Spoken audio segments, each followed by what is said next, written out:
Hello guys, I welcome you all to my YouTube channel, and today's topic we will going to discuss some special cases where we have to apply the first law of thermodynamics, and then we will see the open system. What is open system? We have discussed earlier, and we will see what is the mean by steady flow, uniform flow, and then we will discuss the mass balance, energy balance in steady flow equation, as well as we will see some good points here also. So let's without any further ado, let's start the lecture.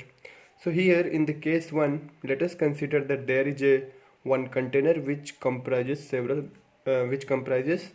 gases. So here there is the blade which is attached with the motor, and the motor is running through the battery. So in this case we can see that the net displacement work is 0. There is no any displacement as all the boundaries are rigid and not movable boundary.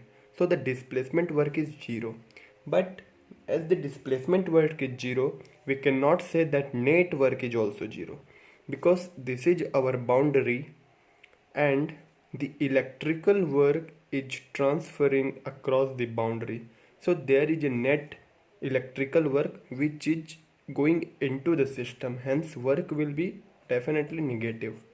Work is we are giving the work, we are not obtaining the work from the system, we are giving the work. So in this case we have seen that the displacement work is 0, but the net work is not 0, it is negative, because the electrical work is transferring across the boundary. So net work is not 0. This is the case 1. Let's talk about the case 2, which is free expansion. So free expansion means expansion against vacuum. So this is our container and there is a partition. In first chamber there is a gas, while the second chamber is evacuated, means there is nothing in this chamber and vacuum is created. And now if we remove this partition, then this gas will rush to fill whole this chamber, and this process is known as free expansion, because here the gas is expanding freely, there is no any restriction. So in this case we will see that this is our system, and now this boundary is moving, means we are getting displacement work, but here the net work what we are getting is 0. So this is the trick of the words, that here we are getting displacement work but net work transfer is 0. Let's see why the net work transfer is 0. Because to get any work transfer there must be some sort of restriction, then only we can say that we are getting a work. But here as there is no restriction, because this is completely vacuum, there is no any restriction offered by the surrounding, hence work will be 0. You see, like if this is a piston cylinder and this piston if expand, so it is working against the atmospheric pressure. There is the restriction offered by the atmosphere surroundings, but here the surrounding is offering no restriction, hence it can move freely. So there is no any work transfer we will get. So this is all about the free expansion. So you should remember that in free expansion displacement work is non-zero but net work is 0, and in this type of case the displacement work is 0 but the net work is non-zero. Alright, so let's see further about the free expansion. Let's apply the first law of thermodynamics in the free expansion. So according to first law of thermodynamics, Q1 to 2 equal to du plus W1 to 2, as it is completely insulated, so no any heat can be transferred, so Q1 to 2 is 0, and this is du plus, as the W1 to 2 we have seen that in free expansion net work transfer is 0, so work will be also 0, which means du is equal to 0. Du is what? U2 minus U1 equal to 0. Hence U2 equal to U1. And we also know that for an ideal gas, this internal energy is the function of temperature only. This concept we have discussed in our previous class, that the internal energy is the function of temperature only for the ideal gases. Which means if U2 is equal to U1, then T2 is also equal to T1. And T2 we can write P2V2 equal to P1V1 for an ideal gas. But remember, as the T2 equal to T1, it doesn't mean that the process is isothermal. Because in free expansion, if this is our state 1, this, and this is our state 2, second, so definitely T1 is equal to T2, but it doesn't guarantee that every point the temperature will be same. No. So end point's temperature is same, no doubt, but intermediate temperature can be different. Hence, we cannot say it as an isothermal process. Okay. There is one note point that this free expansion is highly irreversible, and we know we denote the irreversible process with the dash line. So this is all about the free expansion. Now we have seen the first law of thermodynamics in the closed system. Now let's talk about the open system. Open system means where the mass transfer as well as energy transfer both takes place. So let's understand what is meant by steady flow. Steady flow is a type of flow where property do not change with respect to time at a given location. So the properties do not change with respect to time at a given location. You see this example here, the property at this location 15 degree, 20 degree, 25 degrees at 0 second. After few time, after 2 second, we see the property. So it will remain same 15, 20, 25, again 15, 20, 25, 15, 20, 25. Means the properties are not changing with respect to time at a given location. So here also it is 15, 20, 25. Here also it is 15, 20, 25. In steady flow, the properties can be different at a different location, but it don't vary with respect to time. I hope this is very much clear to you. Okay, let's talk about the uniform flow, then we will further summarize this. So uniform flow is the type of flow where the property do not change with respect to location at a given time. So here you see at 0 second, the properties at different points are 15 degree, 15 degree, 15 degree. All properties are same at a given location.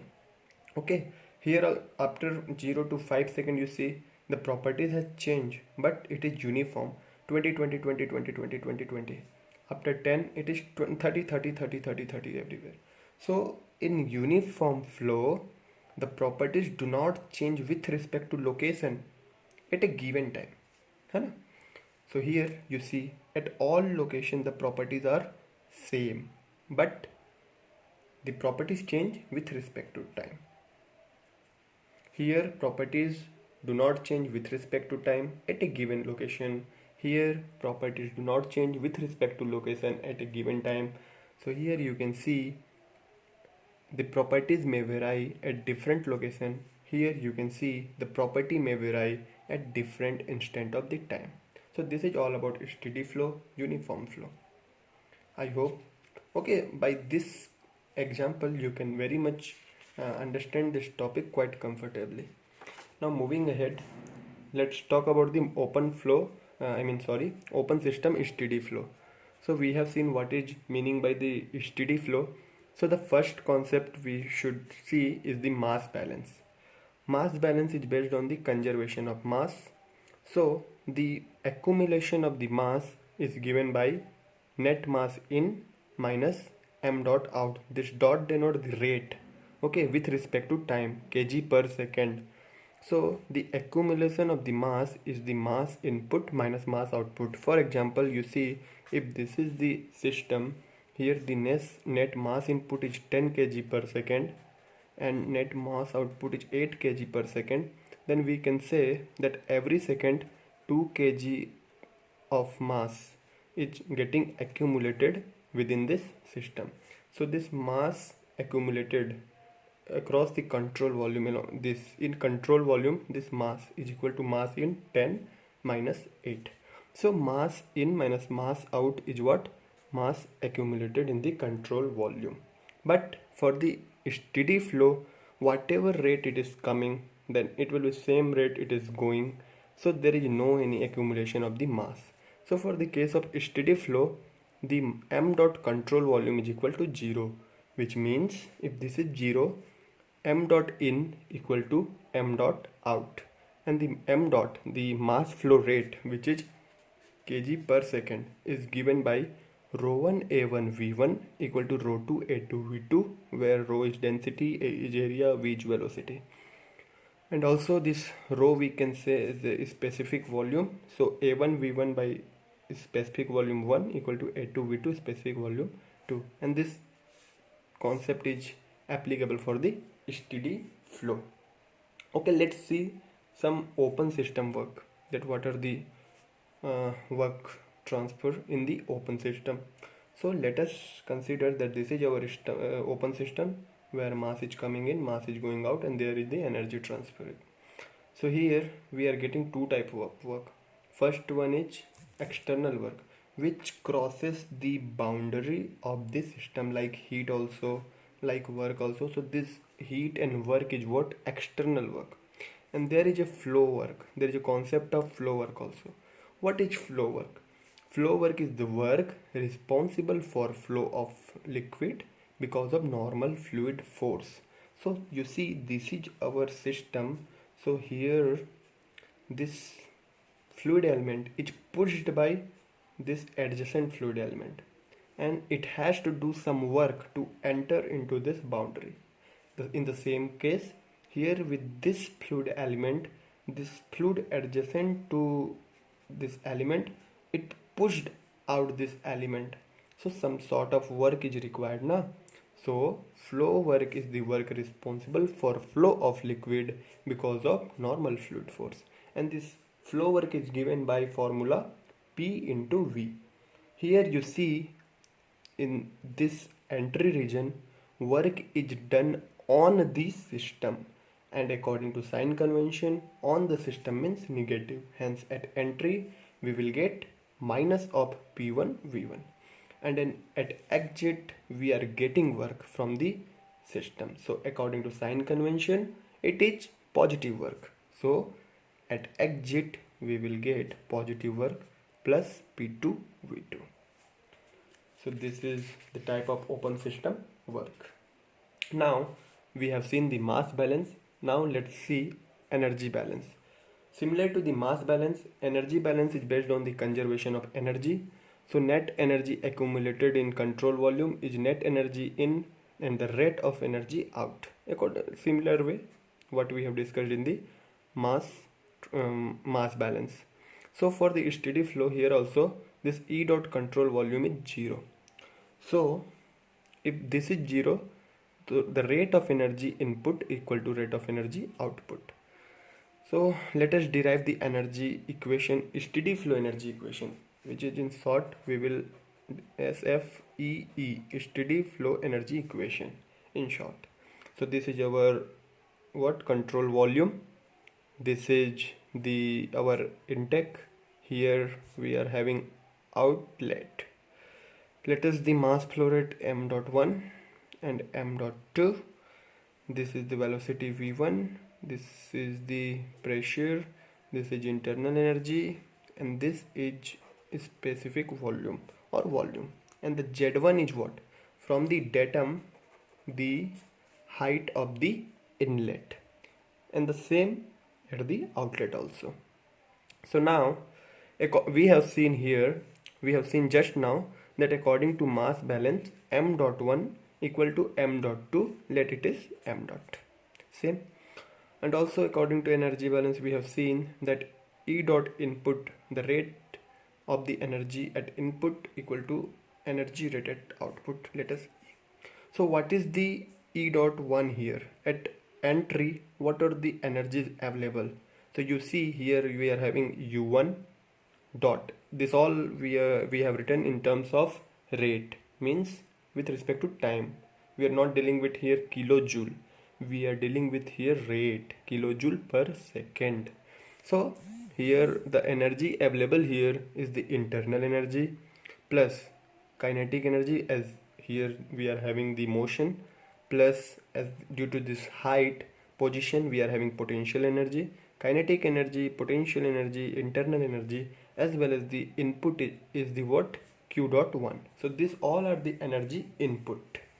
Now let's see what are the energy output. Energy output we are having is this, here is the internal energy and kinetic energy, as well as again potential energy, and then the work transfer. Here the work transfer we are having this work of shaft, or you can say control volume, and the flow work. Flow work means here we are having P1 V1 in negative, because just now we have seen at entry the flow work is negative and at exit the flow work is positive. So let's try to rearrange the things from this equation.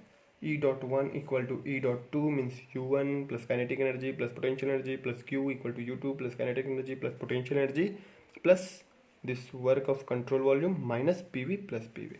Now take this P1 V1 this side, P2 V2 here only. So we will get this equation. Now we have seen that this U plus PV is known as enthalpy. So taking m dot outside, we will have m dot and all the specific term here, m dot h1 plus half of v square plus gz1 plus q dot equal to m dot h2. So this is the very important equation, and this equation is all about joule per second or watt, because here we are discussing the rate of energy transfer, and the rate is kilojoule per second or joule per second, hence we are dealing here with the watt. So let's see the equation of the steady flow energy equation. So m dot, so what are the energies available? It is nothing. If you try to understand this equation, then you don't have to mug up the equation. Yes, you just remember what are the kinds of energy available. So at inlet, enthalpy, kinetic energy, potential energy, and heat energy. This is our energy input. And at output, enthalpy, kinetic energy, potential energy, and the work transfer. So simply energy input equal to energy output. Sorry. So this is all about what. But in every place of the thermodynamics, we see the enthalpy is given us with the kilojoule. So this enthalpy is kilojoule. If we try to convert this energy into kilojoule, then we must divide it into 1000. Okay, so here in this equation, if we substitute velocity, if we substitute position in meter, here in meter per second, then we will get the value in joule. But in everywhere the enthalpy is given in kilojoule. So better let's convert this whole equation into kilojoule form. So just you have to divide this with 1000, because joule by 1000 in kilojoule. So this equation will highly used in the thermodynamics. H1 plus V1 square by 2000 plus GZ1 by 1000. So this equation, you see, just you have to divide this with the 1000. V1 square by 2000, GZ1 by 1000, and you have to substitute Q dot in kilowatt, M dot H2 plus V2 square by 2000 plus GZ2 by 1000. So here in this equation you have to substitute this Q dot in kilowatt, H1 in kilojoule per kg, V1 in meter per second, Z1 in meter. So after all you will get all the terms in kilowatt. Now we can also have this with the kilojoule per kg also. Just simply divide this m dot, because here this all term will be in kilojoule per kg. So you can arrange the equation according to the need of question. H1 plus V1 square by 2000 plus GZ1 by 1000 plus Q, and this Q is in kilojoule per kg. Okay, let's see the final topic of the today's conversation, and which is the types of different flow devices. So the first one is nozzle. Nozzle So what is nozzle? So nozzle is a device which increases the velocity of the fluid at the expense of its pressure or enthalpy. It increases the velocity but reduces the pressure or reduces the enthalpy. So let's apply the steady flow energy equation for this device, this, and we see that it is on the same horizontal plane. If it is, this is the datum, then at entry, at exit, these both are at the same height, so this both will be get cancelled, and we can neglect this velocity. This all boundaries are very well insulated, so q is also 0, and here we can see that there is no any work transfer, so w will be also 0. And comparison to v2, the v1 velocity is very low, so we can neglect this v1 also. So finally v2, the output velocity is given by this h1 minus h2 delta h and 2000 this side, so under root 2000 delta h. So the velocity in meter per second, we have to substitute delta h in kilojoule per kg. So this is the formula for the output velocity of the nozzle, and nozzle is a device used to increase the velocity of the fluid. Now the second device is the turbine. Turbine is also what? Open flow devices. It converts the fluid power, whether it is steam power, whether it is water power, whatever, it converts it into the mechanical work, which is shaft work. So let's apply the steady flow energy equation again. Here we see that this turbine casing is completely insulated, so Q equal to 0. It is on the same horizontal plane, so this Z1 and Z2 is also 0. Assuming the velocity V1 equal to V2, or there is no any change in velocity, so the change in kinetic energy, neglecting the change in kinetic energy and potential energy, this is, then we get here that work turbine, okay, work obtained from the turbine is given by h1 minus h2. Remember, this equation we are getting by neglecting the kinetic energy, neglecting the change in kinetic energy, neglecting the change in potential energy, okay. Also assuming the perfectly insulated casing. If there is the heat transfer, then we have to take account of heat here also. So this is not a very it is most widely used, but not everywhere. You have to act according to the question, okay. So this is all about the nozzle and turbine. Now let's see the compressor. Turbine, we are obtaining the work, but in the compressor we have to give the work into the system, okay. At the turbine we were getting the output, the work output, but here we will supply the work to it. So compressor is a power consuming device, okay. So compressor means power consuming device. We have to supply the work, and this we provide by means of motor, by means of electricity. The motor runs, it rotates, so we are providing work into the compressor, okay. So what is the use of the compressor? Compressor is a work consuming device used to increase the pressure of fluid. So if we want to pressurize the fluid, then we use the compressor. Compressor is used in refrigeration, AC, everywhere. We will see in our future classes. So let's apply the steady flow energy equation here also. So the same way what we did in turbine, neglect the kinetic energy, neglect the potential energy, assuming that the casings are perfectly insulated, so no heat transfer. So from in the same way we can get that the work of the compressor, okay, there is a mistake, because okay, so you see we are supplying the work here na? So this W will be in negative. According to sign convention, this W is what? Negative, because we are supplying into the system. So it will be H2 minus H1, okay. So work of the compressor is given by H2 minus H1, and the assumptions are open system, steady flow, perfectly insulated, neglecting change in kinetic energy and potential energy. Now, the last topic for the today's discussion is, let us till now we have seen a single flow of stream. Now let's talk about the multi-stream flow.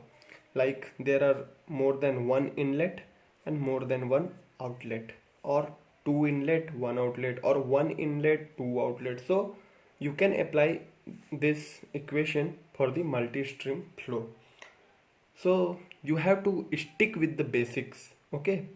You don't have to mug up this formula. No, you just have to stick with the basic, that mass balance for the steady flow is m dot in equal to m dot out. This is the basic fundamental. So you see what are the input, what are the intake of this system. So entry of the mass is from this m dot 1 and m dot 2. So m dot 1 plus m dot 2, this is the m dot in, m dot 1 plus m dot 2. And what are the outlet? M dot 3, m dot 4, m dot 3, m dot 4. This is mass balance. Simply you just have to stick with the basics, that mass input equal to m dot out. The rate of mass input is the rate of mass output, and the mass inputs are m dot 1, m dot 2. So this is rate of mass input, and m dot 3 plus m dot 4, which is mass output. Similar way, in energy balance we see that E dot in equal to E dot out for the steady flow. So E dot in, let's see what are the energy input. So energies are input, you see from here we are getting the input, here we are getting input, this Q we are supplying into the system, so this is input. So these three are the energy input, while this work, this M3 and this M4, from these three we are getting output from the energy. So let's try to write the energy equation. E dot in, for here m dot h1 plus v1 square by 2000 plus gz1 by 1000. This is for this place. For this, plus m dot 2 h2 plus v2 square by 2000 plus gz2 by 1000. This is for this, plus q dot. So this is our net energy input. At the similar way, the net output will be for this three. This is first, this is second, this is third.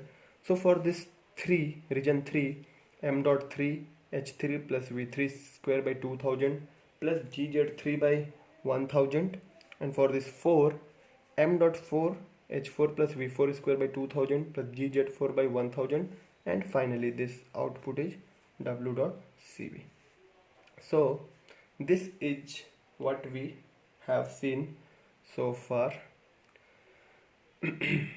I hope guys you like the video, and I think this seems complicated, but once if you are able to apply this concept into the numericals, the more numericals you solve, the better you will get the clarity that how to apply these equations how in the question. So you don't have to mug up these things, but you must remember this simple basic fundamentals, that m dot in equal to m dot out. So m dot 1 plus m dot 2 equal to m dot 3 plus m dot 4, and the rate energy input equal to E dot output. So you just have to able to apply this steady flow energy equation to the numericals, and you don't have to mug up these things. For the better clarity, I just showed how to apply, how you have to apply the mass balance and energy balance. So in next class we will discuss the various open reversible work, their slope, and open flow unsteady system, and finally we will solve numericals regarding this first law of thermodynamics. So okay guys, till that, take care of yourself, stay healthy, stay safe. Bye bye, thank you.